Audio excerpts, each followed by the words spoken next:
Our story begins a very, very long time ago with a young girl. One day, this girl spotted a rusted spaceship holding a small star child. "What's your name? Are you lost?" the girl asked the star child. "I'm Luma, and I'm waiting for Mama. She's coming for me on a comet," said the star child, who had been waiting day and night. Don't worry, I'll wait with you, the little girl promised Luma. At nightfall, the little girl borrowed her father's telescope and peered into the sky. She looked and looked, but she saw nothing. Hours turned to days and then years, but still the sky revealed nothing. Finally, the little girl sighed and said to Luma, "If we stay here looking much longer, I'll be an old lady soon." But then she had an idea. "Why don't we go out there and find your mother ourselves?" The girl and Luma fixed up the rusty spaceship, and then the two set sail into the starry sky. And this is how the search for the celestial mother began.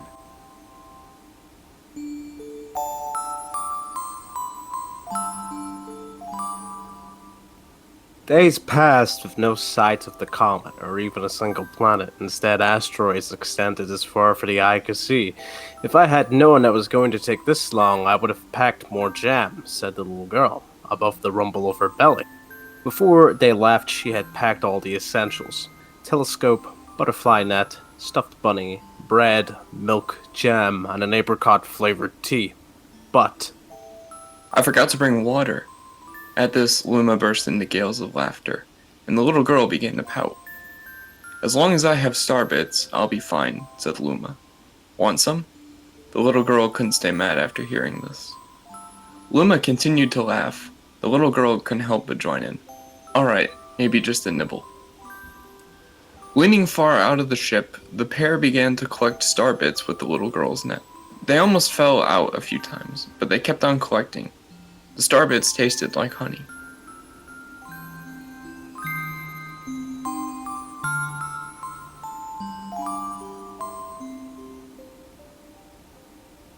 A beam of light pierced through the ship's window. Thinking it was the morning sun, the girl peered through the window, only to find a turquoise blue comet shimmering at her. The little girl shook the sleeping Luma awake and shouted excitedly, "We have to get to that comet." The pair descended on the comet and found it was made of ice. They looked high and low, but Luma's mother was nowhere to be found. Exhausted, the little girl sat down with a flop, utterly unable to take another step. "Look!" Peering down the icy ground where Luma was pointing, the girl suddenly noticed a cluster of star bits encased in the ice. "Pretty good, huh? Finding the star bits is my specialty," said the Luma, beaming. "There is ice here, but it is so warm. I bet there's water here too." The two decided to stay in the comet for a while. Riding the turquoise comet, the pair continued their search for Luma's mother.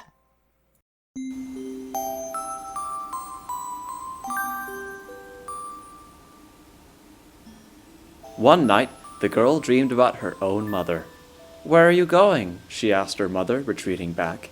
Without turning, her mother replied, "Don't fret, dearest. I'm not going anywhere. I'm always watching over you, like the sun in the day and the moon in the night." A wave of sadness washed over the girl.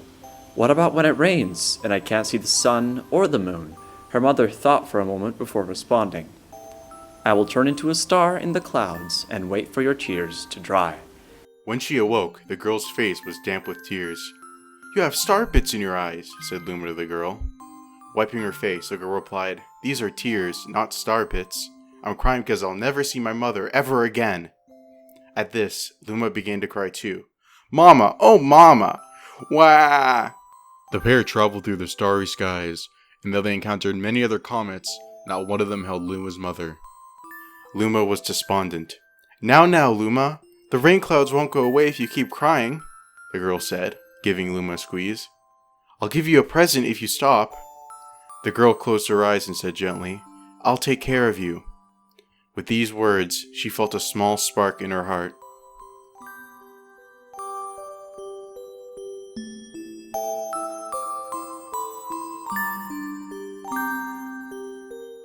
"The kid said we will go here," And the library will go over there, the girl said, busily to herself. We'll put together here. Ever since the girl took Luma under her care, she'd been bustling about the fairy space. It's a lot of work, but it's worth it to make a happy home. Turned out that star bits weren't the only things burning in the ice.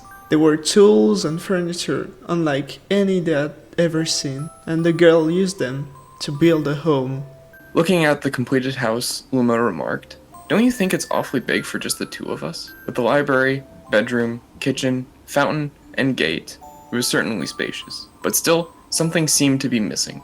If only my father, brother, and mother were here," the girl said wistfully. Indeed, the house was too large for its two small residents. That night, clutching her favorite stuffed bunny close to her heart, the girl fell asleep in the starship.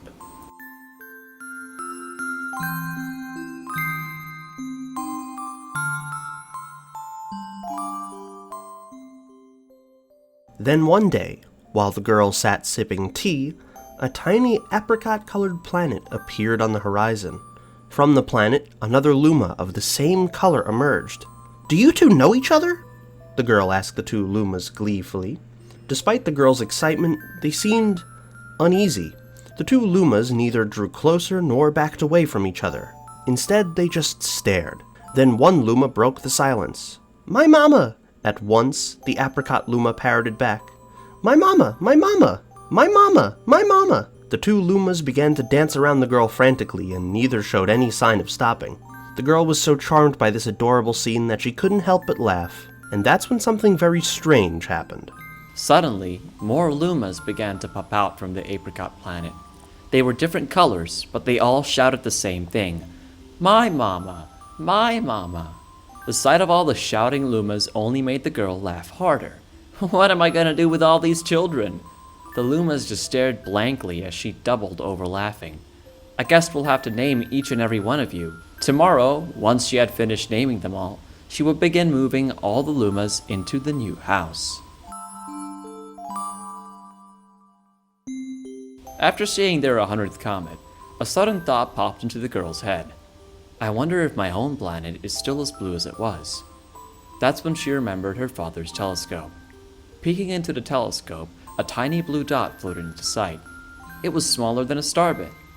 How strange. It's so far away, but it feels so close. She twisted the knob of the telescope, and the blue dot grew until she could make out a grassy hill dotted with flowers. It seemed very familiar to her. Zooming even closer, a terrace on the hill came into view. I used to go stargazing there when I lived on my home planet. She remembered rubbing the sleep out of her eyes as she followed her father up that hill to look at the stars. She remembered how she and her brother would slow down that hill. She remembered having picnics with her mother on that hill on bright and windy days, and... "I want to go home. I want to go home right now." The girl burst into tears, and the Lumas didn't know what to do. "I want to go home. I want to go back to my house by that hill. I want to see my mother." The girl was shouting now. Her face was wet with tears. "I know she's not there. I knew all along that she wasn't out there in the sky. Because she's sleeping under the tree on the hill." The girl's cries echoed through the stars, and a hush fell over the area.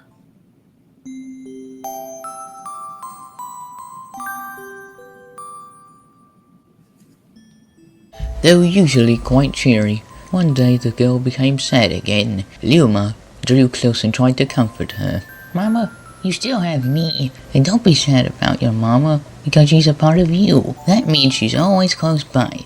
It's like me. I love star bits because they remind me of my mama." No, the girl said, unable to stop her tears.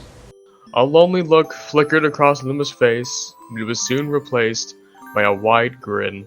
"I have an idea! I will transform into a comet, a soaring comet that can carry you all on this journey." With that, Luma, trailing bands of white, soared high into the sky and just as quickly started to plummet back down. Kaboom! Kablam! The ground shook, and a bright light poured out of the crater that the Luma had created. The bands of light twisted together to form a comet tail, and then Luma emerged, reborn as a comet. The girl could scarcely believe her eyes. But how? She kept asking. Our destiny as Loomis is to transform to different things, said a red Luma who had suddenly appeared. Stars, comets, planets. We can become all of these things. When I grow up, I want to become a star that makes someone special smile, said a green Luma. A blue Luma chimed in. That Luma turned into a real cutie of a comet, didn't he? All of the Lumas together said, "No more crying, Mama." "Thank you," said the girl in a whisper, and she pulled the Lumas close and hugged them. From that day on, starbits no longer fell from the girl's eyes. The comet set forth for the girl's home planet, its long tail blazing proudly behind it.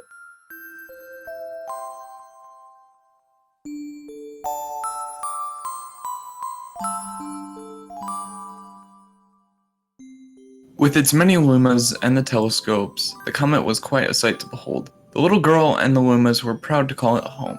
At a welcoming party for a new Luma, the girl gathered everyone in the kitchen and said in a louder voice than usual, "Alright everyone, let's go make a cake sprinkled with star bits. Then, it will be a star cake." The Lumas excitedly began to gather ingredients.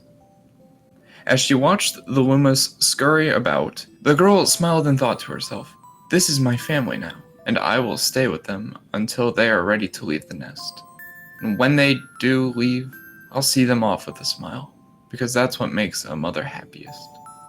That night, when the girl lay down to sleep, a soft light enveloped her and reminded her of the blue planet she once called home. But it would be nice to return home once every 100 years to nap in my favorite sleeping nook. The comet carrying the Lumas and the girl continues on its journey to this very day, with more family members in tow that can be counted. It's said that the comet visits the girl's home planet once every 100 years, its proud white tail glittering in the sky.